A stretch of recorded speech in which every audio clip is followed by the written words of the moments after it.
April महिन्यातच तापमानाचा पारा चढलाय आणि अमरावतीत उष्णतेचा कहर सुरू झालाय. एक छोटीशी चूक आणि तुमचं आरोग्य धोक्यात येऊ शकतं. अमरावती शहरात सध्या उष्णतेची तीव्रता मोठ्या प्रमाणात वाढली आहे.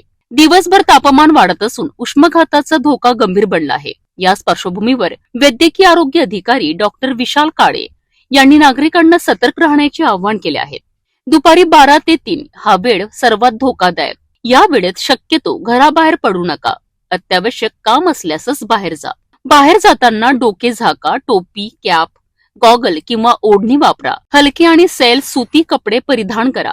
दिवसभर भरपूर पाणी प्या. ORS, ताक, लस्सी, लिंबू पाणी, नारळ पाणी हे तुमचं शरीर थंड ठेवतात. मद्यपान, जास्त चहा, कॉफी आणि कोल्ड ड्रिंक्स टाळा.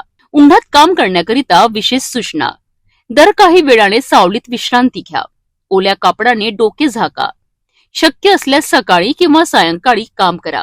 लहान मुले, ज्येष्ठ नागरिक, गर्भवती महिला या गटाने विशेष काळजी घेणे अत्यावश्यक आहे. जर कोणाला चक्कर, डोकेदुखी, मळमळ, उलटी, अशक्तपणा किंवा बेशुद्धी जाणवत असेल तर त्वरित सावलीत जा. कपडे सैल करा. थंड पाणी वापरा. पाणी किंवा ORS द्या. परिस्थितीच गंभीर वाटल्यास त्वरित जवळच्या रुग्णालयात दाखल करा.